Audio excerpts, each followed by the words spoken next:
So the scriptures have lots of great stories about Jesus. And in particular, if we look at the four Gospels in the New Testament, this is where we get much of our information about Jesus, his life, his death, and his resurrection. The Gospels, as we've talked about in the past, the word Gospels means the good news. And it is good news. God has spoken forth from heaven through the living word, his Son, Jesus Christ. And we have four incredible disciples who each penned their witness of who Jesus was.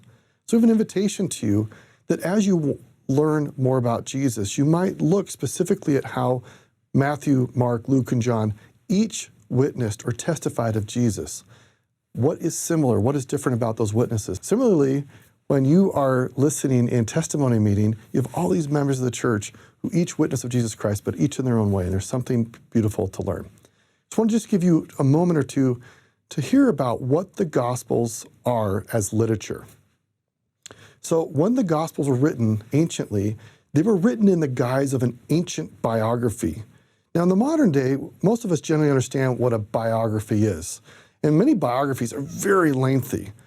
And they basically go from like before the person was born through every little thing they did as a child, and their young age and their middle life and how they died and their legacy.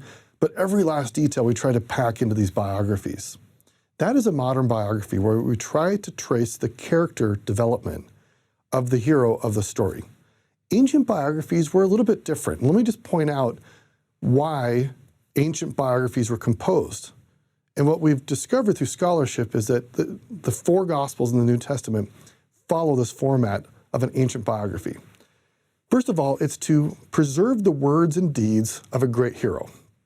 Second, to preserve the memory of a great person, to provide praise for that individual so that the reader will follow that hero, and you reveal the character of the hero through that story. And in particular, ancient biographies often would deeply focus on the manner of the death of the hero as a way of revealing their character.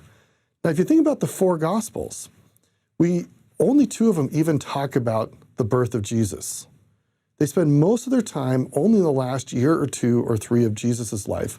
And even then, most of the focus of the Gospels is the last week of Jesus' life with a deep focus on the suffering leading up to his death, his crucifixion, and then his resurrection.